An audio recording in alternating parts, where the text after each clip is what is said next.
was already growing wintry and morning frosts congealed in earth saturated by autumn rains. The verdure had thickened and its bright green stood out sharply against the brownish strips of winter rye trodden down by the cattle, and against the pale yellow stubble of the spring buckwheat. The wooded ravines and the copses, which at the end of August had still been green islands amid black fields and stubble, had become golden and bright red islands amid the green winter rye. The hares had already half changed their summer coats, the fox cubs were beginning to scatter, and the young wolves were bigger than dogs. It was the best time of the year for the chase. The hounds of that ardent young sportsman Rostov had not merely reached hard winter condition, but were so jaded that at a meeting of the huntsmen it was decided to give them a 3 days' rest and then, on the 16th of September, to go on a distant expedition, starting from the oak grove where there was an undisturbed litter of wolf cubs. All that day the hounds remained at home.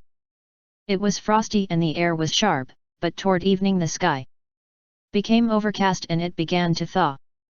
On the 15th, when young Rostov, in his dressing gown, looked out of the window, he saw it was an unsurpassable morning for hunting. It was as if the sky were melting and sinking to the earth without any wind. The only motion in the air was that of the dripping, microscopic particles of drizzling mist. The bare twigs in the garden were hung with transparent drops which fell on the freshly fallen leaves. The earth in the kitchen garden looked wet and black and glistened like poppy seed and at a short distance merged into the dull, moist veil of mist. Nicholas went out into the wet and muddy porch. There was a smell of decaying leaves and of dog. Milka, a black-spotted, broad-haunched bitch with prominent black eyes, got up on seeing her master, stretched her hind legs, lay down like a hare, and then suddenly jumped up and licked him right on his nose and mustache.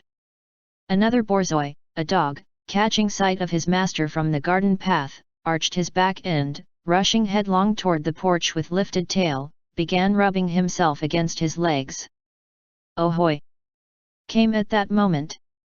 That inimitable huntsman's call which unites the deepest bass with the shrillest tenor, and round the corner came Daniel the head huntsman and head kennelman, a grey, wrinkled old man, with hair cut straight over his forehead, Ukrainian fashion, a long bent whip in his hand, and that look of independence and scorn of everything that is only seen in huntsmen. He doffed his Circassian cap to his master and looked at him scornfully. This scorn was not offensive to his master. Nicholas knew that this Daniel, disdainful of everybody and who considered himself above them, was all the same his serf and huntsman. "Daniel," Nicholas said timidly, conscious at the sight of the weather, the hounds, and the huntsman that he was being carried away by that irresistible passion for sport which makes a man forget all his previous resolutions, as a lover forgets in the presence of his mistress. "What orders, Your Excellency?" said the huntsman in his deep bass, deep as a proto-deacon's, and hoarse with hallooing, and 2 flashing black eyes gazed from under his brows at his master, who was silent. "Can you resist it?" those eyes seemed to be asking. "It's a good day, eh? For a hunt and a gallop, eh?" asked Nicholas, scratching Milka behind the ears. Daniel did not answer, but winked instead. "I sent Ivarka at dawn to listen," his bass boomed out after a minute's pause.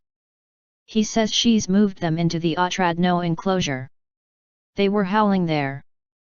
This meant that the she-wolf, about whom they both knew, had moved with her cubs to the Otradno copse, a small place 1.5 miles from the house. "We ought to go, don't you think so?" said Nicholas. "Come to me with Ivarka." "As you please." "Then put off feeding them." "Yes, sir." 5 minutes later Daniel and Ivarka were standing in Nicholas' big study. Though Daniel was not a big man, to see him in a room was like seeing a horse or a bear on the floor among the furniture and surroundings of human life. Daniel himself felt this, and as usual stood just inside the door, trying to speak softly and not move, for fear of breaking something in the master's apartment, and he hastened to say all that was necessary so as to get from under that ceiling, out into the open under the sky once more. Having finished his inquiries and extorted from Daniel an opinion that the hounds were fit, Daniel himself wished to go hunting. Nicholas ordered the horses to be saddled. But just as Daniel was about to go, Natasha came in with rapid steps, not having done up her hair or finished dressing, and with her old nurse's big shawl wrapped round her. Petya ran in at the same time. "You are going?" asked Natasha. "I knew you would.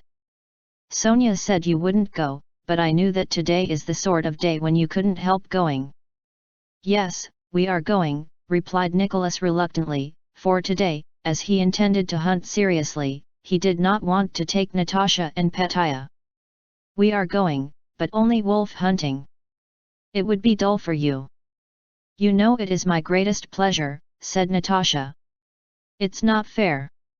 You are going by yourself, are having the horses saddled, and said nothing to us about it. No barrier bars a Russian's path will go," shouted Petya. "But you can't." "Mama said you mustn't," said Nicholas to Natasha. "Yes, I'll go. I shall certainly go," said Natasha decisively. "Daniel, tell them to saddle for us, and Michael must come with my dogs," she added to the huntsman. It seemed to Daniel irksome and improper to be in a room at all, but to have anything to do with a young lady seemed to him impossible. He cast down his eyes and hurried out as if it were none of his business, careful as he went not to inflict any accidental injury on the young lady.